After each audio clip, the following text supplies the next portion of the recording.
Welcome to Chunnu mathematics. आज हम लोग इस लेक्चर में ट्वेल्थ के मैथ के सिलेबस के बारे में जानेंगे।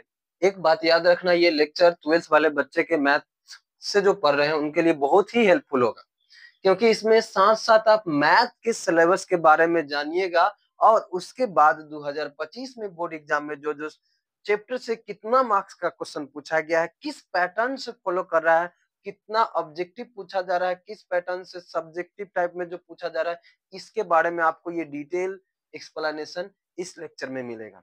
एक बात याद रखना, पढ़ना बहुत कोनो बड़ी बात नहीं है। मेरे सेंस कहने का मतलब क्या है, आप बहुत पढ़ रहे हैं, बहुत हार्ड वर्क कर रहे हैं और ऐसे ऐसे एक्सरसाइजे में है जो ज्यादा मेहनत कर रहे हैं, जो बोर्ड एग्जाम के लिए इंपॉर्टेंट नहीं है।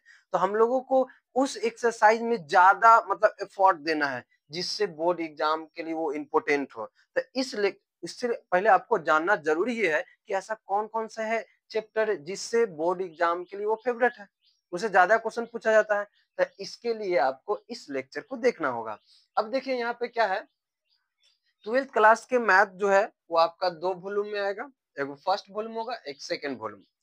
फर्स्ट वॉल्यूम जो भी है कुछ चैप्टर उसमें भी है, यूनिट है, सेकंड वॉल्यूम में भी है। एक बात याद रखना, आप एनसीईआरटी पढ़े या साइड बुक पढ़े उतना मैटर, बट बिहार बोर्ड के लिए सब परफेक्ट एमसीईआरटी ही होता है। नॉलेज चाहिए तो आप साइड बुक प्रेफर कर सकते हैं। आप लोग को ये ट्वेल्थ में जो मैथ्स में जो पढ़ने हैं 6 यूनिट पढ़ने हैं, ठीक है। फर्स्ट यूनिट में आपका रिलेशन एंड फंक्शंस, जो कि आपको बोर्ड एग्जाम में 10 मार्क्स का है, ठीक है। 10 मार्क्स ये इससे मेंटेन करता है, ठीक।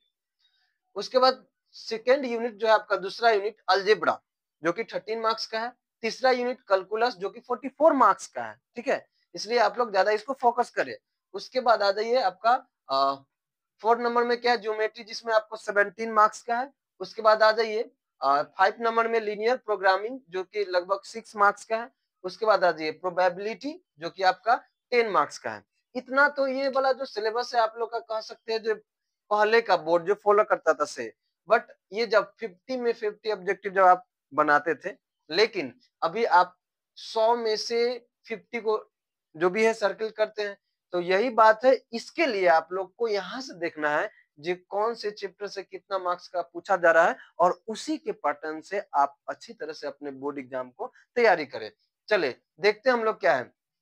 यहाँ पे देखिए, फर्स्ट यूनिट में जो हम लोग यहाँ पे बताए थे आपको, इसमें रिलेशंस एंड फंक्शंस।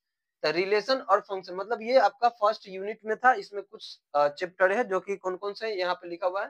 तो यहाँ पे देखो, फर्स्ट यूनिट में जो है पढ़ना हम लोग को रिलेशन एंड फंक्शन। इससे 2025 में बोर्ड एग्जाम में देखो, E B for board exam, ठीक है। यहाँ पे ऑब्जेक्टिव 6 क्वेश्चन पूछा गया है, 6 क्वेश्चन इससे।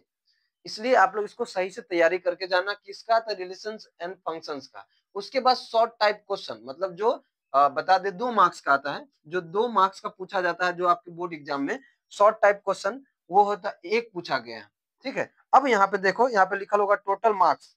तो आपके 2025 में रिलेशन एंड फंक्शन से 8 नंबर का टोटल क्वेश्चन पूछा गया है। तो इस अब हो सकता है अगले बार जो 2026 में एग्जाम हो वो थोड़ा ज्यादा या कम भी हो सकता है, बट अप्रोक्स में 5 प्लस क्वेश्चन अभी पूछ रहा है। उसके बाद आ जाइए इनवर्स ट्रिग्नोमेट्रिक फंक्शंस। एक बात याद रखना, ये बड़ा इंपॉर्टेंट, बहुत ज्यादा हेल्पफुल आप लोग को बोर्ड एग्जाम में होगा, मार्क्स अगर गेन करना है तो। अब देखिए यहाँ पे समझना, बोर्ड एग्जाम में ऑब्जेक्टिव 9 क्वेश्चन पूछा गया है, 9। उसके बाद आ जाइए शॉर्ट टाइप क्वेश्चन, जो कि 2 नंबर का सोच लो, 3 पूछा गया है, मतलब 6 मार्क्स। उसके बाद लॉन्ग टाइप क्वेश्चन 5 नंबर वाला 1 पूछा गया है। अब इस जो इनवर्स ट्रिग्नोमेट्री है, उससे आपका टोटल मार्क्स का बोर्ड में सोचो 20 नंबर का पूछा गया है। अगर आप ये दोनों अगर अप्रोक्स में अगर आप सही से पढ़ ले तो आप समझ सकते हैं ना कितना मार्क्स हो सकता है। तो इसलिए आप इनवर्स ट्रिग्नोमेट्री को भी अच्छी तरह से तैयारी कर ले। नहीं आ रहा है अच्छी तरह से उसको देखे, फॉर्मूला जितना इसमें पढ़ना है उसको आप रिमेम्बर कर ले, उसके बाद इसको बनाए समझ में आएगा। उसके बाद आ जाइए आप लोग को सेकेंड यूनिट में जो पढ़ना है, पहला मैट्रिसेस, मैट्रिक्स बोल सकते हैं इसको। अब देखिए इसमें बोर्ड एग्जाम में ऑब्जेक्टिव में क्या 10 ऑब्जेक्टिव पूछा गया, 10 नंबर का। उसके बाद आ जाइए शॉर्ट टाइप क्वेश्चन 3, मतलब 6 मार्क्स। अब देख लो टोटल 16 मार्क्स का पूछा गया, कितना फायदेमंद है। और एक बात याद रखना, ये भारी नहीं, एकदम आसान। अगर आप सही से पढ़ते हैं तो ये बहुत बहुत आसान है, ठीक है। तो यहाँ पे देखिए बोर्ड एग्जाम में ये सब पूछा गया था। अब टोटल मार्क्स 16 नंबर का पूछा गया है। कब? 2025 के बोर्ड एग्जाम में 12th। उसके बाद आ जाइए दूसरा में डिटर्मिनेंट्स, इससे ऑब्जेक्टिव 5 पूछा गया और उसके बाद शॉर्ट टाइप क्वेश्चन 3 मतलब 6 मार्क्स हो जाएगा। उसके बाद लॉन्ग टाइप क्वेश्चन 1, देखो टोटल 16।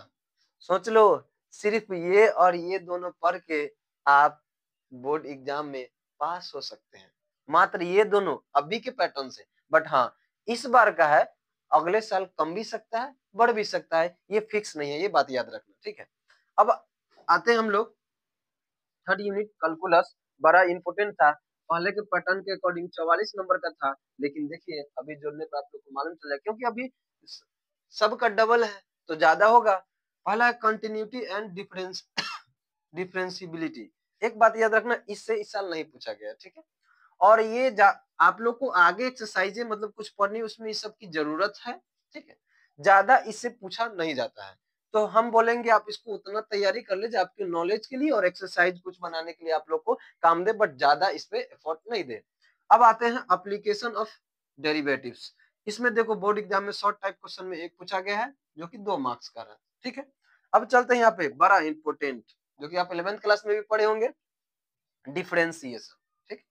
अब डिफरेंशिएशन से देखो बोर्ड एग्जाम में objective question 20, short type question 2 पूछा है, ठीक है। उसके बाद देखो टोटल मार्क्स 24 मार्क्स का पूछा है।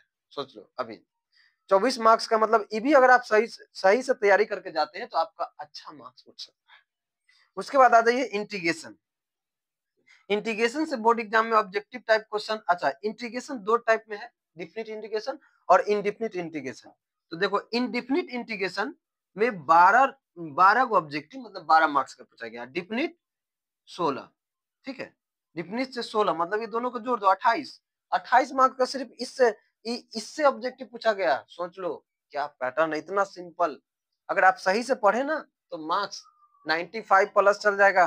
देखिए अब यहाँ पे ये हो गया। उसके बाद आ जाइए शॉर्ट टाइप 4, सोच लो। उसके बाद आ जाइए इसमें 1 और उसके बाद लॉन्ग टाइप में 1 आया है। चलिए टोटल मार्क्स, वाओ क्या है, देखिए टोटल मार्क्स सिर्फ ये किससे, इंटीग्रेशन से। ये मत समझिएगा जहाँ इसका 44 नहीं, सिर्फ इंटीग्रेशन ये जो आपका इसमें है इससे सिर्फ 44 मार्क्स का पूछा गया है, सॉरी 43 मार्क्स का है, ठीक है। चलिए अब आ गया ये यूनिट नेक्स्ट है 4। इसमें क्या है वेक्टर, वेक्टर से ऑब्जेक्टिव 8 पूछा गया है, शॉर्ट टाइप क्वेश्चन 2, इसमें टोटल मार्क्स 12 नंबर का पूछा गया, ठीक है।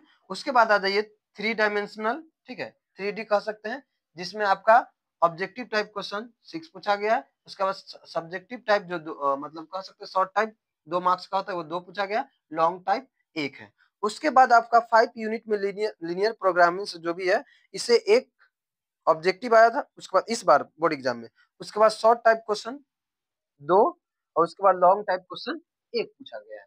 इस तरह से पैटर्न को फॉलो, देखो बिहार बोर्ड किस तरह से पैटर्न को फॉलो कर रहा है। उसके बाद एक और यूनिट है हम लोग को क्या है, तो प्रोबेबिलिटी।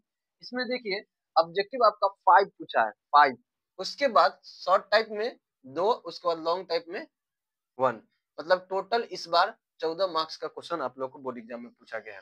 अब देखिए इस लेक्चर से बेनिफिट क्या है, अगर आप सही से मेरी बात को समझ रहे हैं तो आप लोग को मालूम हो जाएगा, आप ऐसे ऐसे बहुत सारी मैथ में एक्सरसाइजें हैं जिन पे हम लोग बहुत ज्यादा मेहनत कर देते हैं और उससे बोर्ड एग्जाम में थोड़ा सा क्वेश्चन आता है।